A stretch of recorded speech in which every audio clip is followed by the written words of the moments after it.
मध्ये होळीच्या दिवशी 3 मार्च रोजी लागणारे चंद्रग्रहण हा अत्यंत दुर्मिळ आणि लक्षवेधी योग मानला जात आहे। 100 वर्षांनंतर होळीवर चंद्रग्रहण येत असल्याने भाविकांमध्ये उत्सुकता आणि चर्चा रंगल्या आहेत। रंगांच्या सणावर चंद्रग्रहणाची सावली पडणार असल्याने हा दिवस आध्यात्मिक दृष्टिकोनातून विशेष महत्त्वाचा ठरणार आहे।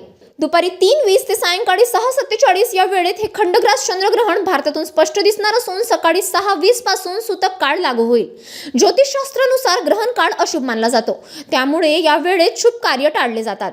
मंदिराचे दरवाजे बंद ठेवले जातील आणि भाविक जप, ज्ञान व नामस्मरण करतील। गर्भवती महिला, लहान मुले आणि आजारी व्यक्तींनी विशेष काळजी घ्यावी असा सल्ला दिला जातो। मात्र खगोलशास्त्राच्या दृष्टीने हे एक नैसर्गिक आणि वैज्ञानिक घटना आहे, ज्यात पृथ्वीची सावली चंद्रावर पडते। होळीचा आनंद आणि ग्रहणांचे गूढ याचा संगम 2026 मध्ये अनुभवायला मिळणार आहे। हा दुर्मिळ योग भक्तांसाठी आत्मचिंतनाची संधी देणारा तर सामान्यांसाठी आकाशातील अद्भुत दृश्य ठरणार आहे। त्यामुळे 3 मार्च 2026 हा दिवस इतिहासात विशेष नोंदला जाणार यात शंका नाही।